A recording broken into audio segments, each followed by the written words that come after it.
আসসালামু আলাইকুম। আজকে আপনাদের কাছে নিয়ে আসলাম খুব মজার একটা রেসিপি, সেটা হচ্ছে লইট্টা ফ্রাই। সো এখন আমি আপনাদেরকে ইনগ্রিডিয়েন্টসগুলো দেখিয়ে দিব।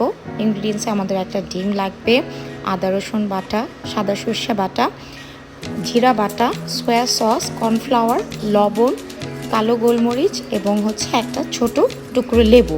তো ফার্স্টে আমি লইট্টা মাছগুলো আগেই ওয়াশ করে ঝরা দিয়ে রেখেছিলাম।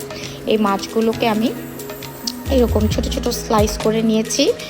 আপনারা দেখতেই পাচ্ছেন স্ক্রিনে, এই সাইজ করে নিয়েছি এবং এগুলো আমি একটা শুকনো পাত্রে নিয়ে নিচ্ছি এবং এক এক করে প্রতিটা ইনগ্রিডিয়েন্টস দিয়ে দিব। ফার্স্টে আমি আগে থেকে পরিমাপ করে হচ্ছে 1 চামচ আদা রসুন বাটা এবং 1 চামচ জিরা বাটা দিয়ে দিলাম। দেন হচ্ছে আমি দিয়ে দিব 1.5 টেবিল চামচের মতন সয়া সস। এখানে আমি ঢেলে রেখেছিলাম 1.5 টেবিল চামচের মতন সয়া সস দিয়ে দিচ্ছি। দেন দিব হচ্ছে 1.5 টেবিল চামচের মতন লেবুর রস। এখানে যে টুকরোটা আছে এটা আপনি চিপড়ানোর পর 1.5 টেবিল চামচের মতনই রস আপনি পাবেন। 1.5 টেবিল চামচের মতন লেবুর রস দেওয়ার পরে হচ্ছে 1.5 টেবিল চামচের মতনই আমি সাদা সর্ষে বাটা দিয়েছি। আপনারা চাইলে 1 চামচও দিতে পারেন, যাতে সর্ষে বাটা ফ্লেভার ভালো লাগে না, আমার কাছে ভালো লাগে দেখে আমি একটু বাড়িয়ে দিয়েছি। দেন লবণ দিব, লবণটা পরিমাণ মতোই দিতে হবে, যেহেতু এখানে আমরা সয়া সস দিয়েছি। সয়া সস আপনারা সবাই জানেন যে একটু লবণ থাকে। দেন আমরা একটু ব্ল্যাক পেপার দিয়েছি। এটা ভালোভাবে মিক্স করে আমরা একটা ডিম দিয়ে দিব। দেখেন পুরো ডিম আমি দিয়ে দিচ্ছি। দিয়ে এটা ভালোভাবে মাখিয়ে নিব হাত দিয়ে, যেন প্রতিটা মাছের টুকরোর মধ্যে যেন এই ইয়েগুলো চলে যায়, এবং আমি 10 মিনিটের জন্য রেস্টে দিব।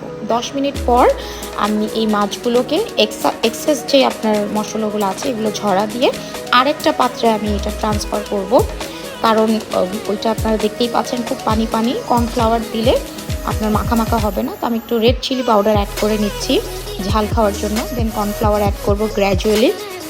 ব্যাটারটাও হতে হবে একদম মানে খুব বেশি লিকুইডও হওয়া যাবে না, আবার খুব বেশি ঘনও হওয়া যাবে না। খুবই আমি দেখাবো আপনাদেরকে ভিডিওতে, আপনারা দেখে বুঝতে পারবেন যে ব্যাটারের কনসিস্টেন্সিটা কীরকম থাকবে।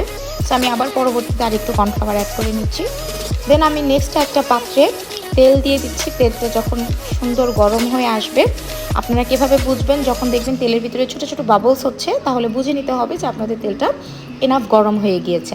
দেন আমি একটা স্পুনের সাহায্যে একটা একটা পিস আমি ছেড়ে দিব, যেন একটার সাথে একটা লেগে না যায়। খুব সুন্দর গোল্ডেন ব্রাউন করব। আর লইট্টা মাছ কিন্তু আপনার খুব বেশি ফ্রাই করা লাগে না, 5-6 মিনিটে কুক হয়ে যায়। সো 5-6 মিনিট পর এটা আমি সুন্দর করে তেলগুলোকে ঝরা দিয়ে এই যে পরিবেশন করেছি।